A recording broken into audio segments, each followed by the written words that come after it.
கடவுள் சோதிப்பதில்லை. தங்கமி, கடும் புயலில் சிக்கிய கப்பல் ஒன்று கடலில் வழி தவறி செல்லும்போது புயலில் சிக்கி மூழ்கி விடுகிறது.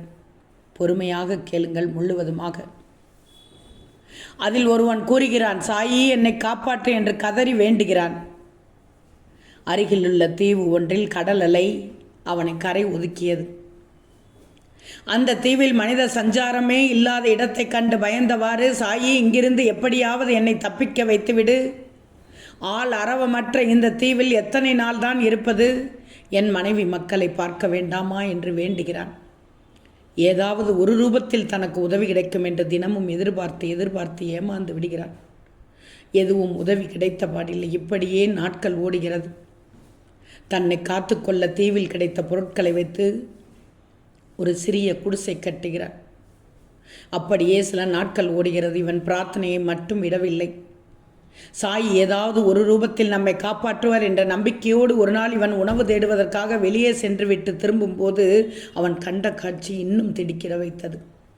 இவன் தங்கி இருந்த ஒரே குடிசையும் தீப்பிடித்து வானுயர எழும்பிய புகையுடன் எரிந்து கொண்டிருந்தது.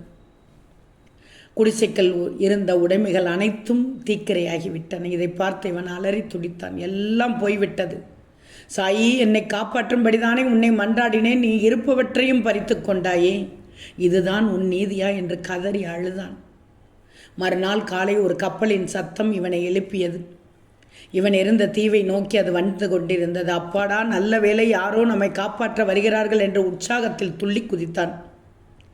கப்பலில் இருந்தவர்கள் அவனை காப்பாற்றினார்கள். நான் இங்கே தீவில் மாட்டிக்கொண்டிருப்பது எப்படி தெரியும் என்று கேட்க, தீவில் ஏதோ பற்றி எரிந்து புகை எழும்பியதை பார்த்தோம், யாரோ உதவி கேட்கிறார்கள் என்று நினைத்தோம் என்றார்கள்.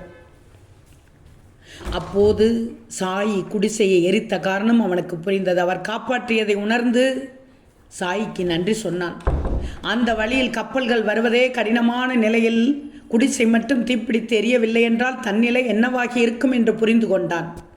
அவசரப்பட்டு சாயியை நிந்தித்ததை நினைத்து வேதனைப்பட்டான்.